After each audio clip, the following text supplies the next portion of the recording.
মিথিলা, আমি তো টঙ্গি বাজার যাচ্ছি বুঝছো, দোকানের মাল সামানা শেষ হয়ে গেছে, ওগুলো আনতে হবে। তুমি দোকানটা একটু খেয়াল রাখো। আর শোনো, তুমি না দোকানটা একটু ভালো করে দেখাশোনা করো, কাস্টমার আসলে তাদের সাথে ভালো ব্যবহার করো, ঠিক আছে?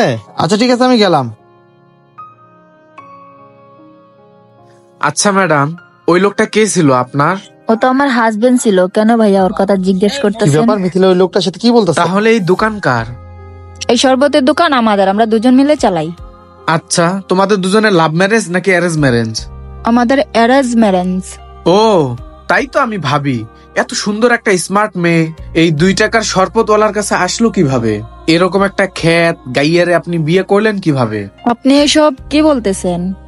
মানে বোঝো না? তোমার সাথে কি তোমার হাজবেন্ডের মানায়?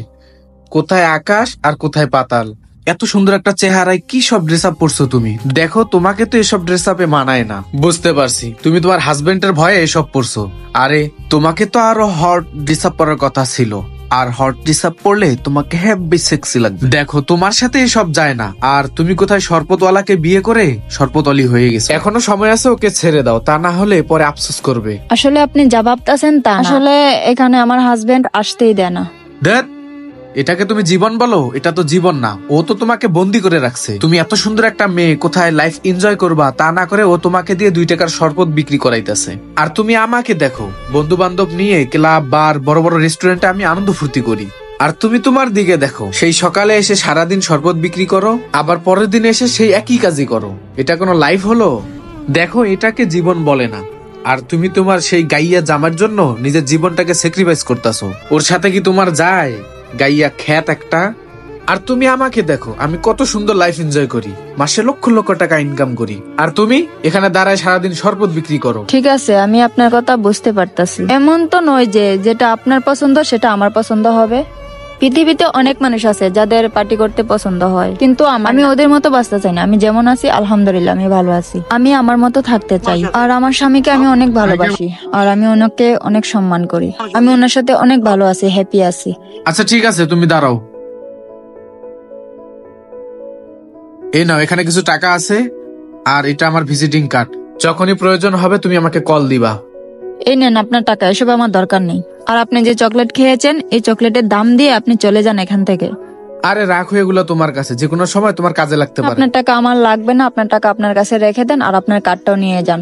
শোনো, আমি এখন যাই, এটা রাখো, তোমার প্রয়োজন হতে পারে।